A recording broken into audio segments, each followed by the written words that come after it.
제2장 혈맹의 질주 3화.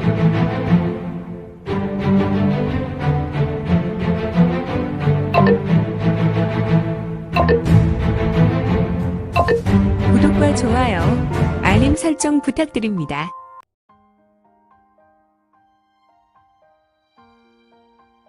제2장 혈맹의 질주 3화. 이건희 귀곡천 무사와 요지궁에 나이 든 여인에게 극심한 암경을 흘렸고 휘잉 휘잉 수수수수 쉬쉬쉬. 이때 어두운 밤 푸른 초원 위에 바람이 불어왔고 이 바람은 어디에서 와서 어디로 가는지 알 수 없었지만 주변 갈대밭을 지나며 갈대 스치는 소리를 내었으며 밤바람은 이건을 상대하는 네 사람의 몸에 맺힌 땀으로 가히 더한 싸늘함마저 느끼게 했다.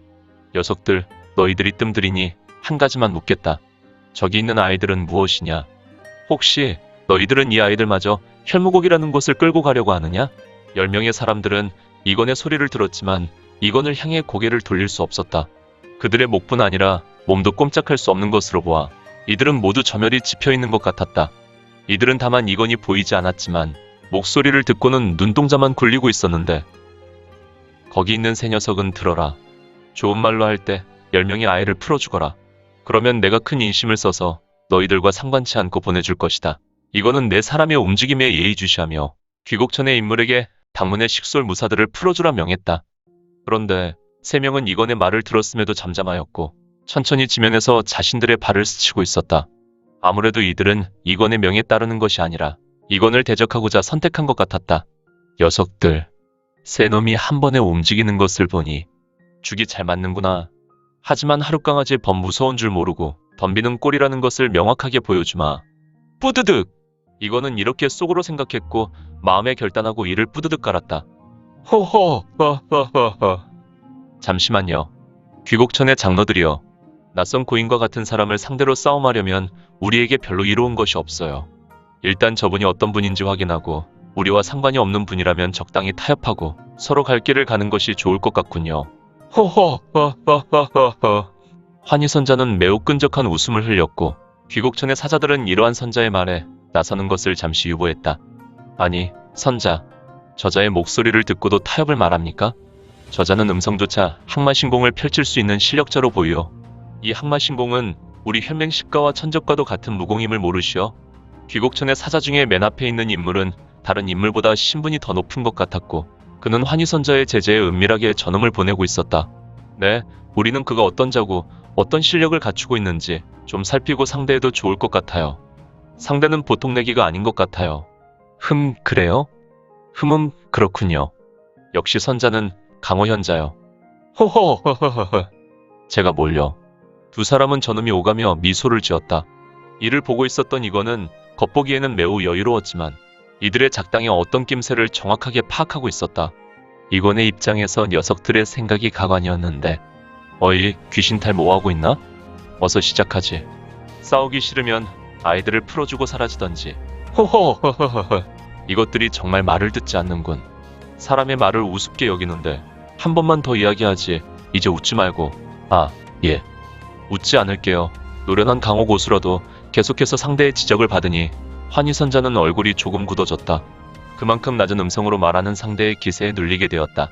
평소 환희선자는 늘 언제나 웃는 얼굴을 하였지만 이건의 지적에 웃음을 멈출 수밖에 없었고 대신 썩은 미소를 짓다 보니 그녀의 얼굴은 조금 어색한 얼굴이 되었다. 하지만 우리는 지금 앞에 계신 분이 어떤 분인지 좀 알아야겠어요. 그래야 우리가 데리고 있는 이 아이들을 풀어줄 것인지 아니면 그대와 상관해야 할지 판단할 수 있지요. 우리는 우리들의 궁주와 천주께서 이들을 잡아서 데려오라는 명령을 받았거든요. 그러니 대여 우리는 위에서 명령을 받는 하수인인지라. 후후후후. 녀석들 조금 번거롭군. 아니지. 그래도 지금 대여께서는 공자의 모습을 하시고 계시니 혹시 소속이나 벼로를 알려주시면. 그래. 좋아. 이름을 알려주는 것이 그리 어려운 것은 아니지. 나는 이건이라고 하고 예전에는 중원전장에 속해 있었지만 지금은 중원전장은 사라졌으니 내 신분은 마땅히. 아, 그리고 나는 그곳 중원전장에서 이르껴내라는 벼로를 가지고 있었지. 이르껴내라. 혹시 대엽은 중원전장의 출신이라면 이미 우리의 기억에 잊혔던 중원전장에서 유명한 수석 공봉이 아니신가요? 설마. 환희선자는 미간에 고립했고 매우 의욕스러운 표정으로 이건에게 되물었다. 그래. 나는 잊힌 인물이지. 바로 중원전장이 이미 무너진 지 2년이나 가까이 되어가고 나는 그곳의 수석 공봉이었으니. 헉. 정말 중원전자의 수석 공봉? 에이, 귀참군. 이 믿음이 부족한 것들아. 잘 들어라. 내가 바로 중원의 전장의 수석 공봉 이르껴내래도 정말 이 시대 최고의 중원 해결사. 이르껴내가 맞는지요? 한 번만 물으면 나 다시 화낸다. 나는 바로 이르껴내 이건이다. 그대가 거짓이 아니라면. 이건은 내 사람을 보며 되게 만족한 미소를 지었고 사람들은 이건의 신분을 확인하고 자리에서 조금은 엉거주춤한 모양새를 취했다. 선자, 어떻게 할까요? 저자가 정말 이르껴내가 맞으면 우리가 모두 일심으로 저자를 상대해야 하오. 수석사자, 나도 그것은 알고 있답니다. 저자가 사라지기 이전의 저자의 능력은 이미 중원의 절대자들과 그 어깨를 나란히 했었으니. 하지만 그는 2년이 넘도록 강호에서 사라졌는데. 그리고 중원전장은 사실 왕성하게 활동할 때 정사를 논하지 않고 어떤 곳에도 소속되지 않았어요. 수석사자, 중원전장은 언제나 이문이 남게 되면 부릴 수 있었던 곳이죠. 저자에게 타협을 우선 이야기하고 그래도 협조하지 않으면 우리 넷이 한 번에 나서야겠어요. 그렇군, 선자. 그것도 좋은 생각 같군요. 이거는 이들이 가만히 서서 딴짓하는 것을 알고 있었다. 그러나 그에게는 급한 것이 없었으며 또한 왠지 더는 피를 흘리고 싶지 않아서 그냥 이들을 지켜보기로 하였다. 혹시 싫어. 동공, 제가 무슨 말을 하려는. 나는 너희들의 의견이 그냥 싫어. 너희들은 나에게 그냥 가실 길을 가면 너희 아이들을 건드린 것에 문제로 삼지 않겠다고 이야기하고 싶은 것이지? 하지만 나는 그럴 의사가 없어. 나는 종전에 당문의 아이들과 조금은 면이 있어서 말이야.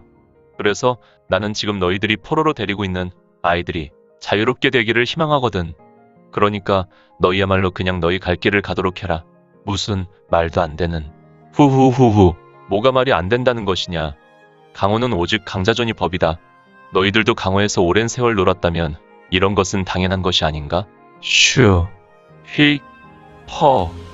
이크. 다닥다닥다타타 다닥다닥. 쿵.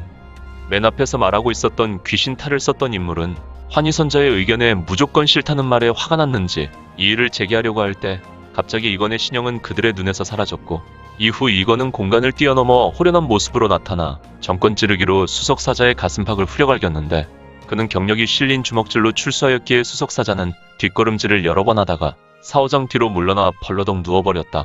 정말 모양 빠지는 모습이었다. 귀신탈의 무리와 환희선자는 이건의 느닷없는 행동에 화들짝 놀랐고 그들은 미처 반격하기 전에 이건의 신형은 또다시 사라졌고 찰나 다시 나타나 2명의 귀신탈을 쓰고 있었던 귀곡천의 사람에게 오갔는데 그 속력이 전광석화의 속력으로 환희선자의 눈에는 오직 이건의 잔상만이 눈으로 따랐을 뿐 아무 행동도 할 수 없었다. 그만큼 이건의 신형은 빛과 같은 모습이었다. 이럴 수가. 환희선자는 이건의 신출귀몰한 동작에 눈동자만 굴렸고 본인 스스로 아무것도 할 수 없는 듯 눈동자만 굴렸으니 놀란 나머지 한동안 눈을 감을 수 없어서 그런지 그녀의 눈동자는 매우 붉게 충혈이 되었다. 그런데 이건의 행동을 주목하여 보라. 재밌게 보셨나요? 재미있게 보셨다면 좋아요. 다음 내용이 궁금하시다면 구독을 부탁드립니다. 항상 저희 민지원의 매거진 성원 부탁드리고요. 아쉽지만 다음 시간에 만나 뵙겠습니다. 모두 건강하시고 오늘 세상에서 최고로 멋진 하루 되세요.